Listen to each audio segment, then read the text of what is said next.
So the concept of overdue, it can be fuzzy. I mean, you forget to return your library books, which I do all the time.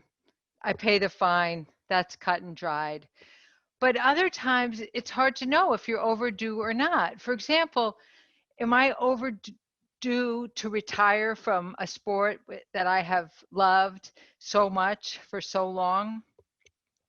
In 1989, I married my soccer crazy Colombian husband. Now, I'm not going to do the math for you, but I was not a child bride by any stretch of the imagination. And Saul's love for soccer, it was contagious. It was contagious, like trying to think of a metaphor for contagiousness, but nothing comes to mind. Anyway, I also fell in love with soccer. And by 1994, we were living in Austin, and I was working at the Austin American Statesman, and the World Cup was going on. And the final was between Brazil and Italy. So I went out to the soccer fields of Austin to interview players about this final match. And one player said, "Why don't you play on my team?" And I said, "Okay." And a few weeks later, I was all dressed up. I don't know in what, because it was so long ago. And I was running towards the ball, and I was so excited to get my first kick of the soccer ball in my first official game. And I felt this thwack across my chest, and I went flying onto the ground, flat on my back.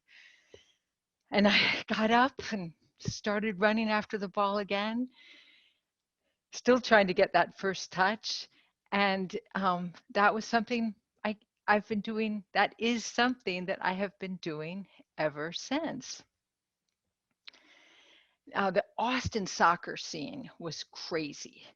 I was the captain of a team a little while after that, and there was a big meeting to decide if the rules should be bent for a group of 40-something women who had just returned from a national over 40 tournament and wanted to be allowed to play 2 games on Sunday afternoons when the temperatures were often almost 100 degrees. I thought, anybody who has reached the advanced age of 40-something and wants to play soccer or wants to play 2 soccer games should be allowed to. So then moving to Lancaster in 2000 did nothing to curb my enthusiasm.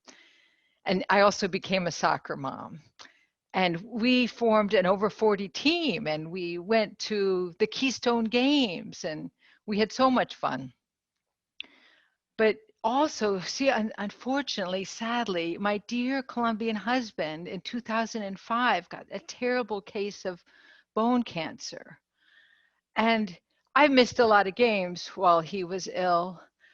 Um, but the games that I got to were so precious because for those minutes, it was just me and the ball and the field and my team and trying to get the ball into the other team's net and not thinking at all about my poor family and my husband's terrible pain and my fears for the future. And then after Saul died in 2005, we moved to Colombia for a year. And there, soccer was just this wonderful source of connection and fitness and joy. But here we are in 2021, and those 2 once heartbroken little boys are now 23 and 25 and no longer playing on any soccer teams. I, on the other hand, can't seem to quit. There's been some close calls and some concerns.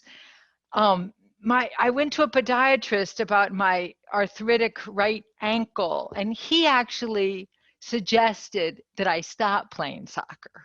Does anybody have the name of a good podiatrist? Because he's fired.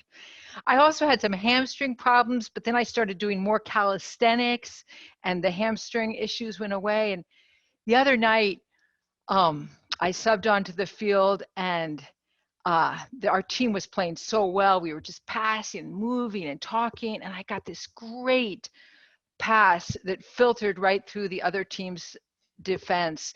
And I ran as fast as I could after it. And I saw that the goalie was guarding the near post, and I took a touch and I slammed my cranky right foot as hard as I could into that ball, and it went right into the near post, into the net. Goal! I've always wanted to say that on TV. So I ran off the field and took a break. I don't know if I'm overdue for retirement from soccer, but I do know when I'm overdue for my turn on the bench. Thank you so much.